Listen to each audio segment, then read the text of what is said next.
सदर बशारुल असद की हुकूमत के खात्मे के बाद से इसराइल शाम में अस्करी अहदाफ पर अब तक सैकड़ों हमले कर चुका है। इसके अलावा इसराइली फौज ने इसराइल और शाम के दरमियान वाक़े गोलान की पहाड़ियों में अक़वाम मुत्तहिदा के ज़ेर निगरानी कायम गैर फौजी जोन या बफर जोन पर भी कब्जा कर लिया है। इसराइल का कहना है कि शाम में जारी उसकी फौजी कार्रवाइयों का मकसद इसराइली शहरियों के तहफ़्फ़ुज़ को यकीनी बनाना है, लेकिन कुछ माहिरीन का दावा है कि इसराइल अपने एक देरीना दुश्मन यानी शाम को कमज़ोर करने के लिए मौके से फ़ायदा उठाने की कोशिश कर रहा है। तो इसराइल शाम पर यह हमले कर क्यों रहा है? इसराइली फौज ने अपने एक हालिया बयान में कहा है कि उसके जंगी तैयारों ने गुज़िश्ता चंद दिनों के दौरान शाम के मुख्तलिफ इलाकों में मुतादिद फौजी और अस्करियत पसंदों के अहदाफ पर 350 से ज़्यादा फ़ज़ाई हमले किए हैं। Syrian observatory for human rights (SOHR) के मुताबिक इन हमलों का हदफ हलब और दमिश्क में मौजूद शामी फौज की तनसीबात थीं। अब तक हमले हलब, हमा, दमिश्क, लताकिया, तरतूस में हुए हैं।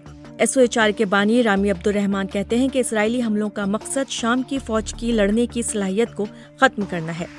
दूसरी जानिब इसराइल का ये भी दावा है कि उसके हमलों का मकसद इस बात को यकीनी बनाना है कि शाम में मौजूद कीमियाई हथियार शिद्दत पसंदों के हाथ ना लगे। इस बारे में कोई मुसद्दिक़ इतलात नहीं कि शाम में कहां और कितने कीमियाई हथियार मौजूद हैं, लेकिन ये बात यकीनी है कि साबिक सदर ने कीमियाई हथियार जमा किए थे। इसराइल गोलान की पहाड़ियों में क्या कर रहा है? चंद रोज कबल इसराइल के वज़ीर-ए-आज़म बिन्यामिन नेतन्याहू ने ऐलान किया था कि उनकी फौज ने गोलान की पहाड़ियों में अक़वाम मुत्तहिदा के ज़ेर निगरानी कायम गैर फौजी जोन या बफर जोन का कंट्रोल संभाल लिया है। नेतन्याहू के मुताबिक ये पोजीशन आरिज़ी है और उस वक्त तक है जब तक कि कोई मुतबादिल इंतजाम नहीं मिल जाता।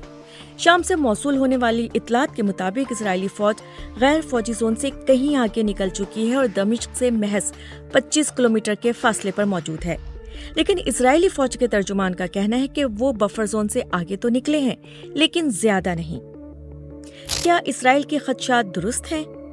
नेतन्याहू का कहना था कि उनकी ख्वाहिश है कि शाम में आने वाली हुकूमत के साथ पुरअमन और हमसायों वाले ताल्लुकात कायम कर सकें, लेकिन अगर ऐसा नहीं होता तो इसराइली रियासत और उसकी सरहदों की हिफाजत के लिए हर मुमकिन इक़दामात किए जाएंगे।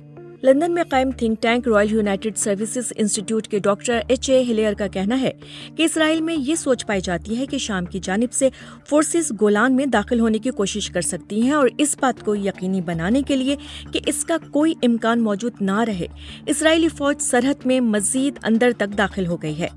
दूसरी जानिब लंदन की SOAS यूनिवर्सिटी के प्रोफेसर गिलबर्ट अचकर के ख्याल में शाम में बड़े पैमाने पर कीमियाई हथियार मौजूद नहीं हैं।